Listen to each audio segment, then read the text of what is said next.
स्वागत है दोस्तों मूवीज टाइम चैनल के एक और नए वीडियो में। आज हम एक्सप्लेन करने वाले हैं साउथ की एक बहुत ही कमाल की मूवी जिसका नाम है बगीरा। तो वीडियो स्टार्ट करते हैं, लेकिन उससे पहले चैनल को सब्सक्राइब करके नोटिफिकेशन बेल को ऑल पर कर दीजिए ताकि मूवीज और वेब सीरीज का लेटेस्ट एक्सप्लेनेशन सबसे पहले आप तक पहुंच सके। तो फिल्म की शुरुआत होती है एक छोटे से बच्चे से जिसका नाम है वेदांत। वो बचपन से ही सुपर हीरो बनना चाहता था, इसलिए एक दिन वो सुपरमैन का कॉस्ट्यूम पहनकर अपने घर की छत से छलांग मार देता है, जिस वजह से उसके पैर में चोट लग जाती है। जिसके बाद उसे उसकी माँ समझाती है कि सुपर हीरो कोई यहाँ वहाँ से कूदने वाला ही नहीं होता है, बल्कि सुपर हीरो हर एक इंसान के अंदर होता है। हर एक अच्छाई को सुपर हीरो कहते हैं। जो भी इंसान किसी का भला करे, जिसकी मदद करे, वो सुपर हीरो होता है। मेरी नजरों में तुम्हारे पिता सुपर हीरो हैं, जो कि एक पुलिस वाले हैं। वेदांत की माँ वेदांत को बचपन में ही बहुत सारी बातें बता देती है सुपर हीरो को लेकर। वेदांत की माँ वेदांत को जल्द से जल्द सारी अच्छी चीजें बताना चाहती है। दरअसल में वेदांत की माँ को कैंसर है और उनके पास ज्यादा समय नहीं बचा है, इसलिए वो वेदांत को सब कुछ समझाना चाहती है और एक अच्छा इंसान बनाना चाहती है। जिसके बाद सीन प्रेजेंट में आ जाता है, जहाँ पर कि हम एक साइक्लोन को देख पाते हैं। समुद्र में जब ये साइक्लोन आता है तो हम वहाँ बहुत सारे मछुआरों को देख पाते हैं। तभी अचानक से उनके ऊपर हमला होता है और उन्हें चारों तरफ से घेर लिया जाता है। वो सभी लोग यहाँ से भागने की कोशिश करते हैं और समुद्र में कूद पड़ते हैं, लेकिन तभी हम राणा नाम के एक आदमी को देख पाते हैं जो कि इन सभी को समुद्र से बाहर निकाल कर लाता है। उसका फेस भी जला हुआ था और मालूम चलता है कि राणा बहुत ही खतरनाक आदमी है। उसका मेन काम है लोगों की बॉडी में से ऑर्गन्स को निकालकर उन्हें बेचने का। वो उन्हें विदेश में बेचा करता है, जिस वजह से हर महीने वो हजारों लोगों को किडनैप करता है। जिसके बाद हम वेदांत को देखते हैं जो कि अब बड़ा हो चुका था और एक सिंसियर पुलिस वाला भी। बचपन में तो उसे एक सुपर हीरो बनना था, लेकिन माँ के कहने के बाद अब वो पुलिस वाला बन चुका था, बिल्कुल अपने पिता प्रभाकर की तरह। और साथ ही ये भी मालूम चलता है कि बचपन में ही उसकी माँ का देहांत भी हो गया था। तो वेदांत की मंगलौर में पोस्टिंग होती है, जहाँ पर कि नारायण जो कि एक कांस्टेबल होता है वो यहाँ के बारे में सब कुछ बताता है। वो कहता है कि आप बहुत सही जगह आए हैं, यहाँ पर क्राइम का नामो निशान नहीं है। लेकिन वेदांत को अपनी आंखों से देखना था कि आखिर मंगलौर का सीन क्या है, जिस वजह से वो नारायण के साथ एक राउंड पर निकलता है। वो जगह जगह जाता है और सबसे पहले समुद्र के तट पर भी पहुंचता है। वहां पर बहुत सारे लोकल गुंडे तो थे, लेकिन नारायण ने इन गुंडों के बारे में वेदांत को कुछ भी नहीं बताया था। एक बात और, मंगलौर में आज तक कोई भी पुलिस वाला टिक नहीं पाया है, इसलिए तो ये लोकल गुंडे एकदम आजाद घूमते रहते हैं। और नारायण ने भी इसलिए इन गुंडों के बारे में यहाँ वेदांत को नहीं बताया था। अब एक दिन कुछ बदमाश स्कूल की बच्चियों को छेड़ने लगते हैं। यहीं पर वेदांत और ये नारायण भी खड़े हुए थे। वो लोग बचाने जाने ही वाले थे कि तभी यहाँ पर स्नेहा नाम की एक लड़की आती है और वो सबसे पहले इन लड़कियों से कहती है कि तुम्हें शर्म आनी चाहिए। ये सिर्फ 3 लड़के हैं और तुम 20, इस वजह से तुम्हें तो इनका सामना करना चाहिए। और वो लड़कियां सभी मिलकर उन बदमाशों को मारने पीटने लगती है। ये देखकर वेदांत को बहुत अच्छा लगा। अब एक रात पुलिस वालों की पार्टी में हम कमिश्नर को शराब पीता हुआ देख पाते हैं। जब वो पहला सिप लेने ही वाले थे कि तभी वेदांत उन्हें रोक देता है और कहता है कि आपने पुलिस की वर्दी का बेल्ट पहना हुआ है, इसलिए आपको शराब नहीं पीनी चाहिए या फिर आपको वो बेल्ट निकाल देना चाहिए। तो कमिश्नर वेदांत की बात सुन लेते हैं और बेल्ट को निकालने के बाद वो शराब पीते हैं। ये देखकर वेदांत के पिता प्रभाकर और कमिश्नर समझ चुके थे कि वेदांत एक बहुत ही सिंसियर ऑफिसर है। अब अगले दिन वेदांत और नारायण जहाँ पर राउंड पर गए थे, वहाँ के कुछ छटे हुए बदमाश की फाइल मंगाते हैं। लेकिन नारायण कहता है कि आपके ड्रॉज में बहुत सारे पैसे रखे हुए हैं। दरअसल में ये वो पैसे हैं जो कि वो छटे हुए बदमाश हफ्ता देते हैं ताकि पुलिस वाले इन फाइल पर कोई भी काम ना करे। ये सुनने के बाद वेदांत को बहुत अजीब लगा। वो तुरंत ही उस जगह पर जाता है और अब वो सारे छटे हुए बदमाश बाहर आ चुके थे। वो लोग वेदांत से ठीक ढंग से बात नहीं कर रहे थे, इसी वजह से वेदांत उन सभी को जेल में बंद कर देता है, जो देखकर नारायण भी हैरान रह चुका था। और यहीं पर हम एक रिपोर्टर को देख पाते हैं जो कि काफी ईमानदार था। लेकिन मंगलौर में आज तक जितने भी ऑफिसर आए हैं वो सारे के सारे करप्ट आए हैं और वो गुंडों का साथ देते हैं, जिस वजह से यहाँ पर उस रिपोर्टर को वेदांत के ऊपर बिल्कुल भरोसा नहीं था। कुछ दिन बाद वेदांत अपने पिता के साथ लड़की देखने के लिए जाते हैं, क्योंकि उसके पिता चाहते हैं कि वेदांत शादी कर ले। इसलिए जब वो लड़की देखने के लिए जाते हैं तो यहाँ पर उसकी मुलाकात होती है स्नेहा से, और ये वही लड़की है जिसने उन लड़कियों को मोटिवेशन दिया था मालूम चलता है कि स्नेहा एक डॉक्टर है और वो भी इतने जल्दी शादी तो नहीं करना चाहती है, लेकिन वो वेदांत से कहती है कि चलो कुछ दिन तक साथ में रहकर देखते हैं। अगर दोनों की ट्यूनिंग ठीक बैठी और दोनों अगर ठीक ढंग से रह पाते हैं तो दोनों शादी कर लेंगे। तो दोनों इसी तरह से कुछ दिन साथ में बिताने लगते हैं और दोनों एक दूसरे की अच्छाई को देखने लगते हैं। इसी अच्छाई को देखते हुए दोनों की एंगेजमेंट भी हो जाती है। तभी हम एक लड़की और उसकी माँ को मंगलौर में आते हुए देख पाते हैं, लेकिन तभी कुछ गुंडे उस लड़की को उठा ले जाते हैं। उसकी माँ चिल्लाती है लेकिन उसकी कोई भी मदद नहीं करता है। अब वेदांत जब एक गुंडे से पूछताछ कर रहा था तब वो अपने बॉस पुजारी के बारे में बताता है, लेकिन उसके अड्डे तक पहुंचना इतना आसान नहीं है। लेकिन वेदांत ने तो वहां जाने का मन बना लिया था। वो जब वहां पहुंचा तो उसने देखा कि पुजारी के बहुत सारे लोग हैं, जिनमें सबसे आगे जैकी नाम का एक गुंडा था। यहाँ पर फाइट होने लगती है और वेदांत जैकी का पीछा करने लगता है। बहुत देर पीछा करने के बाद वेदांत ने जैकी को पकड़ लिया था। जब वो उसे यहाँ से ले जाने लगा था तभी यहाँ पर एंट्री होती है पुजारी की।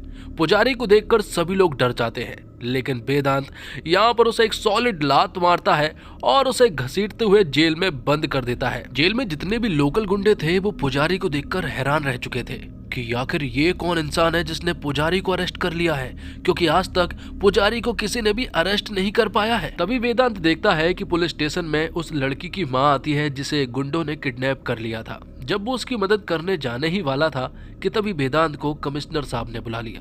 कमिश्नर साहब कहते हैं कि तुमने बहुत अच्छा काम किया, तुम तो शहर के हीरो बन चुके हो, लेकिन अब तुम्हें वही करना होगा जो मैं कहूंगा। तुम अब किसी को भी मुंह उठाकर अरेस्ट नहीं कर सकते और जितने भी लोगों को तुमने पकड़ा है ना वो अगले दिन छूट जाएंगे, क्योंकि हम सभी लोग उन लोगों से घूस लेते हैं। यहाँ तक कि तुम्हारे पिता भी घूस लेते हैं और तुम्हारी माँ को जब कैंसर था और जब बहुत सारे पैसों की जरूरत थी तब घूस लेकर ही काम चलाना पड़ा था। कमिश्नर ये भी कहता है कि इतना शॉक्ड होने की कोई जरूरत नहीं है, सारे पुलिस वाले घूस लेते हैं, इसलिए तुम्हें घबराने की कोई जरूरत नहीं है, तुम्हें बहुत अच्छा पैसा मिलेगा। ये सारी बातें सुनने के बाद वेदांत को बहुत बुरा लगा था।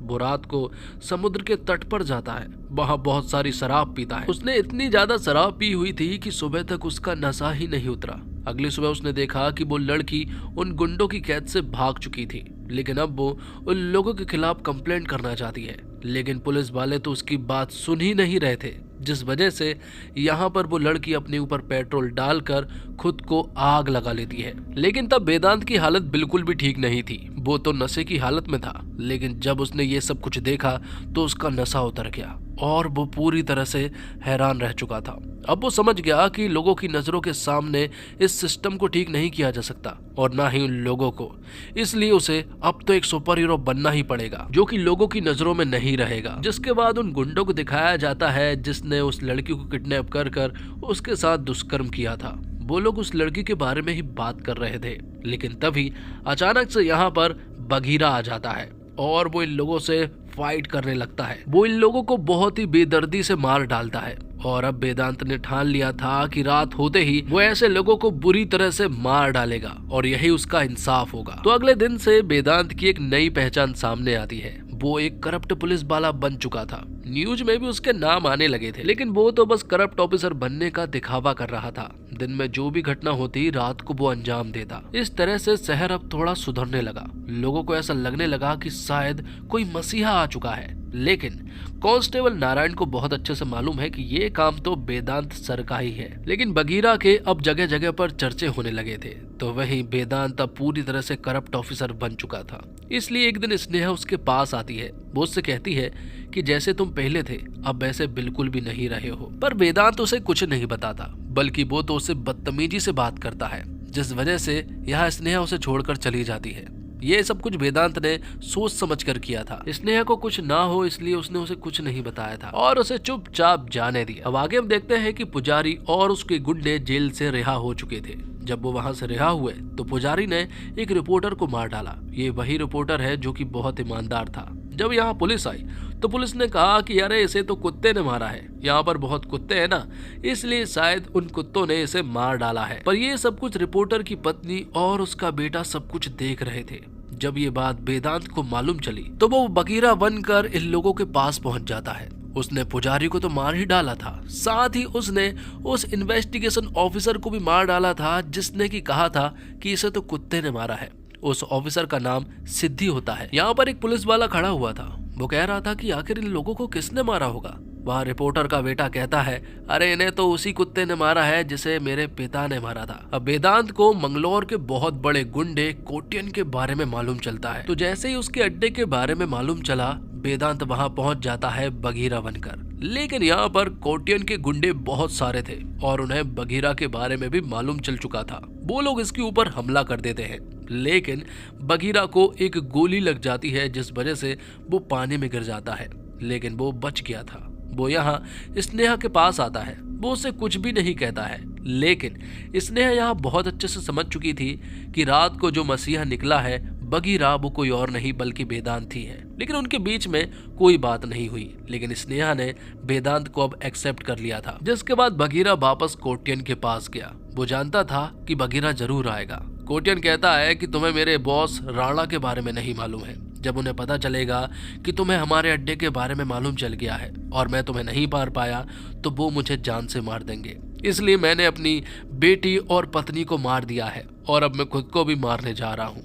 कोटियन यहाँ पर खुद की जान ले लेता है, जिससे कि बगीरा को मालूम चलता है कि राणा एक बहुत ही बड़ा डॉन है। जिसके बाद हम उस पुलिस ऑफिसर का अंतिम संस्कार होता हुआ देख पाते हैं, जिसका नाम सिद्धि है, जिसे पुजारी के साथ मारा गया था। लेकिन यहीं पर हम सीबीआई के डायरेक्टर को भी देख पाते हैं, जो कि सिद्धि के पिता है। उनके साथ ही गुरु नाम का आईपीएस भी खड़ा हुआ था। मालूम चलता है कि गुरु ने ही सिद्धि को पाल पोस कर बड़ा किया था। वो और सीबीआई के डायरेक्टर बहुत ही अच्छे दोस्त थे, जिस वजह से ये केस जो है वो गुरु के पास आता है। गुरु बगीरा के बारे में सब कुछ पता करना चाहता था। जगह जगह पर वो छानबीन करना भी स्टार्ट कर देता है। तो वहीं दूसरी तरफ बगीरा जो है वो अब राणा के बारे में पता करना चाहता है। उसे एक फाइल के द्वारा राणा के बारे में मालूम चलता है कि बचपन में ही उसने बहुत सारे पुलिस वालों को जला दिया था, लेकिन उस वजह से उसका फेस भी पूरी तरह से जल गया था। लेकिन वो बहुत ही ज्यादा खूंखार है और वो लोगों को किडनैप करके उनके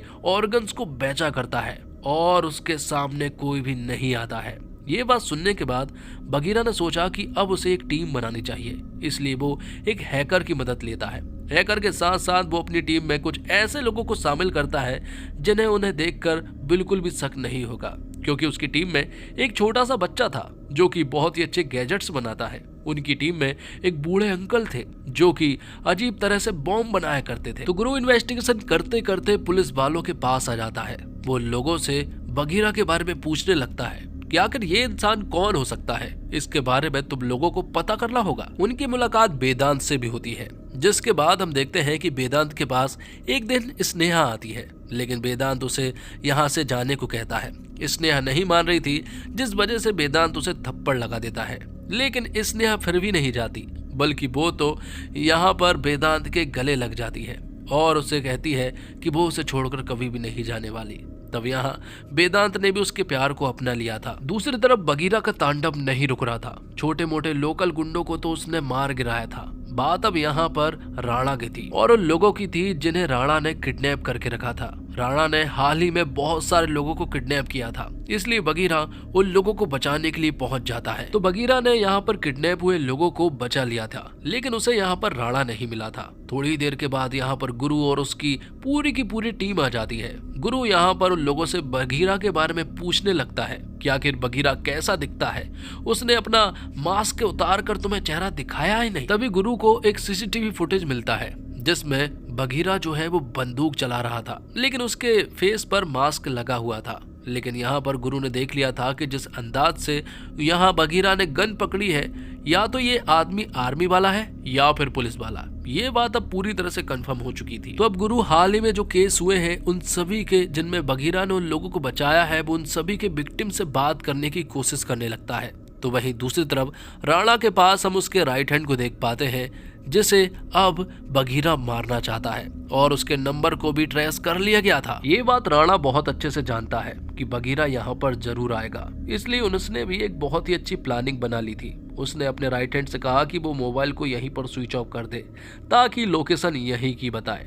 और जब यहाँ पर बगीरा पहुंचा तो राणा ने उसकी फील्डिंग पहले से ही जमा कर रखी थी। उसे तो मालूम था कि बगीरा यहाँ पर 100% आने वाला है, लेकिन इस चीज के लिए बगीरा बिल्कुल भी तैयार नहीं था। वो तो उसके राइट हैंड को पकड़ने के लिए आया था, ना कि राणा को। जिस वजह से यहाँ पर एक सॉलिड फाइट होती है। यहाँ पर राणा जो है वो सिर्फ और सिर्फ बघीरा को देख रहा था, क्योंकि उसे जानना था कि इस मास्क के पीछे कौन है। उसने उसका कुछ नहीं किया। यहाँ पर बहुत देर तक फाइट होती रही और बाद में जब बघीरा इंजर्ड हो गया तो वो यहाँ से भाग गया। यहाँ गुरु ने ऑलमोस्ट केस सॉल्व कर लिया था। उसे पता लगने ही वाला है कि आखिर बघीरा कौन है, क्योंकि उसे ये बात मालूम चल चुकी थी कि वो एक पुलिस वाला है और वो पास ही का कोई पुलिस स्टेशन का है, क्योंकि वो जब सारे विक्टिम से मिला तो उसे बहुत सारी चीजें जानने को मिली। दूसरी तरफ हम देखते हैं कि वेदांत के पिता प्रभाकर को बघीरा के बारे में मालूम चल गया था कि ये कोई और नहीं बल्कि उसी का बेटा है।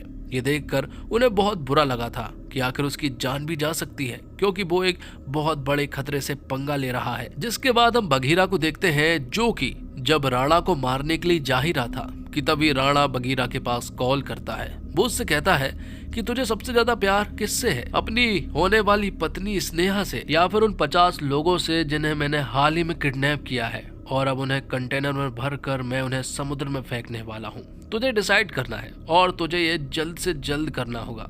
बघीरा सोच में पड़ गया कि आखिर उसे अब करना क्या है। यहाँ पर स्नेहा राणा से कहती है कि ये वेदांत नहीं है, ये बघीरा है और ये देश से प्यार करता है। वो मुझे चूज नहीं करेगा, ये बात मुझे बहुत अच्छे से मालूम है। ये बात सुनते ही राणा ने यहाँ पर स्नेहा को मार डाला था। दूसरी तरफ वेदांत मतलब कि बघीरा उन 50 लोगों को बचाने के लिए पहुंच जाता है। उसने उन्हें बचा तो लिया था, लेकिन जब उसे ये बात मालूम चली कि स्नेहा मारी जा चुकी है तो उसे बहुत बुरा लगा। थोड़ी ही देर के बाद यहाँ पर पुलिस वाले और गुरु की पूरी टीम भी आ चुकी थी। उन लोगों ने यहाँ पर बघीरा मतलब कि वेदांत को अरेस्ट कर लिया था, लेकिन वेदांत ने इतने सारे लोगों को मारा है, इसलिए लोग कह रहे थे कि इसे तो जीने का कोई भी हक नहीं है, इसे तो एनकाउंटर करके मार देना चाहिए। इसलिए पुलिस वाले उसे एक सुनसान जगह पर ले जाते हैं। जब वो उसे मारने ही वाले थे कि तभी हम देखते हैं कि पुलिस वाले एक दूसरे इंसान को मारते हैं। दरअसल में वो राणा के साथ मिला हुआ था। अब हमें ये बात मालूम चलती है कि गुरु भी दरअसल में यहाँ बघीरा के साथ ही मिला हुआ था। वो इसलिए जब गुरु उन विक्टिम्स वाले फैमिली से मिला तो वो समझ गया था कि वेदांत बिल्कुल सही है और वो अच्छा काम कर रहा है, और सिद्धि को जो उसने मारा था वो बिल्कुल सही मारा था, क्योंकि वो बहुत ही ज्यादा करप्ट आदमी था और उसने लोगों के साथ बहुत ही ज्यादा बुरा भला किया था। तो यहाँ वेदांत को छोड़ दिया गया था। साथ ही उसे राणा की लोकेशन भी बता दी गई थी, जो कि मालगाड़ी के द्वारा बहुत सारे लोगों को दूर ले जा रहा था। तभी यहाँ पर वेदांत आ जाता है। वेदांत यहाँ पर सभी से लड़ना स्टार्ट कर देता है।